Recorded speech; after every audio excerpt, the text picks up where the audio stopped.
সেদিন বাজারে গিয়ে সজনে পাতা পেলাম। তো সজনে পাতা খাওয়ার সবচেয়ে ভালো পদ্ধতি হচ্ছে মনে হয় যে আমার এরকম ডিককশন বানিয়ে খাওয়া। পানিটা আর একটু গরম হোক আর আমি এই পাতাটা একটু ধুয়ে নিয়ে আসি।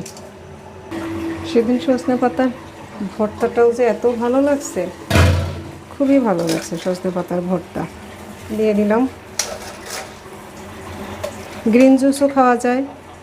গ্রিন জুস খেলেও মানে সজনে পাতার তো অনেক উপকার। আমি এটা যেটা করবো, এখন চুলাটা বন্ধ করে এটা ঢাকনা দিয়ে একটু সময় রেখে তারপরে খাওয়ার উপযুক্ত হবে, ঢাকনা দিয়ে ঢেকে রাখি।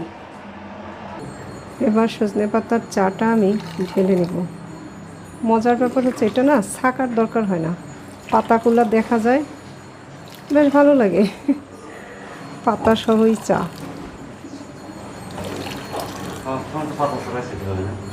হ্যাঁ, খাওয়ার সময় পাতা সহ খেলেও সমস্যা নাই, আর পাতা ছাড়া খেলেও সমস্যা নেই। এবার এটার থেকে নেই, অল্প কিছু পড়ছে, ওটাই দেখতে ভালো লাগবে। কি সুন্দর চা না? আপ্যায়নে এরকম চা দিলে কি পছন্দ করবে না?